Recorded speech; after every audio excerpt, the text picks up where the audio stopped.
le travail paye les charges, le business te paye un lifestyle. Tu vois la différence ou pas?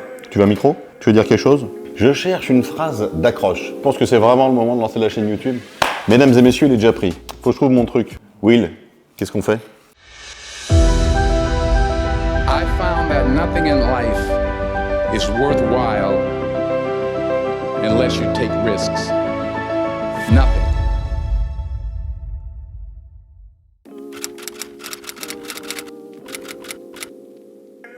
Ladies and gentlemen, je suis Jonathan Jablonski, j'ai 42 ans, je suis marié, j'ai 2 filles adorables, un chien, 2 poissons rouges et un lapin.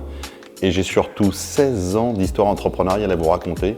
16 ans incroyables où j'ai eu des hauts, des bas, des hauts. Et maintenant, ce qu'on va faire, c'est qu'on va aller chercher beaucoup de hauts. Et c'est pour ça qu'en fait, on a créé cette chaîne YouTube, c'est pour partager tous ces moments, vous motiver, vous inspirer. J'espère que vous en ferez autant. Je suis sûr que la question d'après, ça va être qu'est-ce qu'il va y avoir dans cette chaîne YouTube? Exactement. Et bien, qu'est-ce qu'il va y avoir dans cette chaîne YouTube? Du partage d'expérience, partage de projets, parce qu'il y a plein de projets en cours, de l'inspiration, de la motivation, ça c'est sur le cadre entrepreneurial.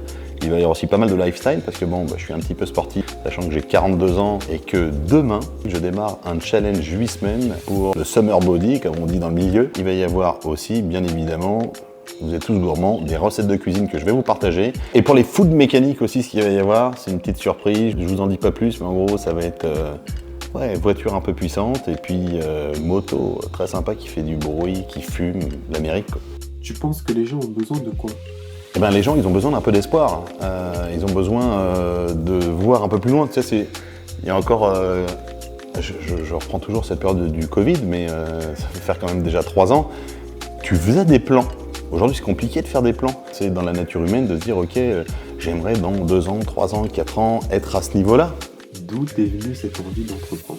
Moi, le problème, c'est que j'aime pas le cadre. Je n'aime pas les cadres et je ne peux pas faire la même chose tous les jours. Donc je pense que quand tu es entrepreneur, c'est que tu n'arrives pas à rentrer dans un cadre. J'ai travaillé une seule fois dans ma vie pour quelqu'un. C'était impossible, si tu veux, d'imposer mes idées. Et j'ai des idées, le problème c'est que moi j'ai des idées toutes les 30 secondes. Toutes les 30 secondes, j'ai des idées. Quand tu sais que tu peux pas évoluer plus que ça dans une boîte, parce qu'à un moment donné, tu vas pas remplacer le patron, t'as pas le choix, il faut que tu sois ton propre patron. L'autre chose, c'est que par contre, moi j'adore écouter les gens avec qui je bosse. Tout le monde a des idées et je veux les développer. Justement, pour les idées, comment ça se passe dans ton cerveau? T'as déjà joué à Tetris? Bon, tout le monde a déjà joué à Tetris, j'imagine. En fait, dans mon cerveau, c'est comme un Tetris. C'est-à-dire que une idée est une barrette qui est horizontale, qui va descendre. Puis j'ai une autre idée qui va arriver, verticale. Mais en fait, à chaque fois que j'ai une problématique, mon cerveau fait que changer le sens des choses pour arriver en fait à un résultat qui fonctionne. Et c'est pour ça que tout à l'heure, je te parlais de sortir du cadre. C'est que si tu restes dans ton cadre, il y a un moment donné où tu ne vas pas pouvoir prendre toutes les possibilités. Par contre, si tu sors du cadre, parce qu'à un moment donné, tu vas dire, finalement, cette chose-là, au lieu de la mettre à l'endroit, si je la mets à l'envers, ce qui était impensable de la mettre à l'envers, ça marche. Et tu y arrives, et tu avances. Il y a des collaborateurs qui n'étaient pas bons quelque part, mais qui se sont révélés excellents ailleurs. Mais quand tu as quelqu'un, tu vois, qui n'est pas bon quelque part, tu ne vas pas le virer. Parce qu'il n'est pas bon sur ce poste-là, parce que peut-être qu'il va être super bon sur un autre poste. Donc c'est ça, quand je te parle de Tetris, c'est qu'à un moment donné, voilà, tu prends le truc, tu le mets dans l'autre sens, tac, tac, tac, tac, et mon cerveau, malheureusement, c'est ça comme ça toute la journée. Alors toi qui es restaurateur, tu dirais que c'est quoi le premier piège dans la restauration? Je pense que le premier piège, c'est de croire que la restauration, c'est facile. La restauration, c'est pas juste du business, c'est avant tout une passion. Il faut aimer faire à manger, d'accord? Il faut aimer faire plaisir. Donc il y en a beaucoup qui vont se lancer dans la restauration parce qu'ils se disent c'est facile, tiens je vais lancer ça, je vais copier un tel, je vais faire ci, dans 3 mois je lance la franchise, j'en fais 50, je revends tout, merci, au revoir. C'est pas comme ça que ça se passe. Il faut s'impliquer, il faut faire quelque chose de différent. Et évidemment qu'il y en a qui copient et qui fonctionnent, il y en a même qui copient et les copies fonctionnent mieux que l'original. Mais ça arrive quand même de manière assez rare. Il y en a beaucoup qui se plombent dans la restauration parce que quand ils ont une idée, en général, l'idée elle est déjà trop tard, elle est passée. Aujourd'hui, le cycle de vie d'un concept dans la restauration est passé de 7 ans à 2 ans. Donc il faut être avant-gardiste et il faut inventer quelque chose. Si c'est juste pour copier ce qui existe, en fait, ça ne fonctionne pas. Ou ça ne fonctionne pas longtemps. Donc si je peux donner vraiment un concept, c'est d'être connecté et imaginer ce que les clients vont attendre demain. Est-ce que tu peux partager une expérience marquante avec un client?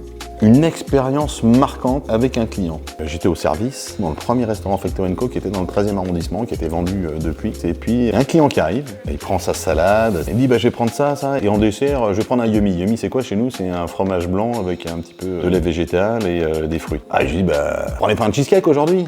Oh non ils sont pas bons vos cheesecakes. Il me dit ça, je le regarde, tu comment ça ils sont pas bons nos cheesecakes?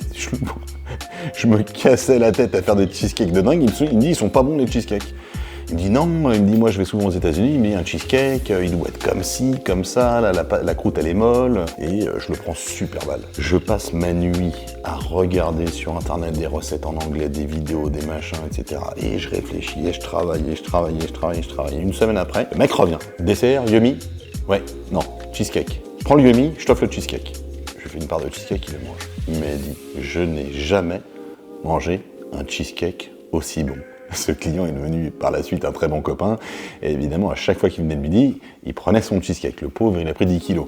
Mais il avait un cheesecake incroyable. J'en profite pour donner une petite phrase. C'est super important d'être toujours au contact de ses clients, toujours au contact du terrain, parce qu'il y a des choses que vous allez manquer sinon. Après, on ne peut pas écouter non plus tous les clients, mais comme lui, en tout cas l'histoire du cheesecake, on sentait qu'on avait affaire à quelqu'un de très connaisseur, je ne pouvais pas le laisser passer. Et aujourd'hui, qu'est-ce qui te rend fier? Mes filles. Donc j'ai Eva et Nina, Nina la petite, qui me dit mais papa, t'as combien de restaurants?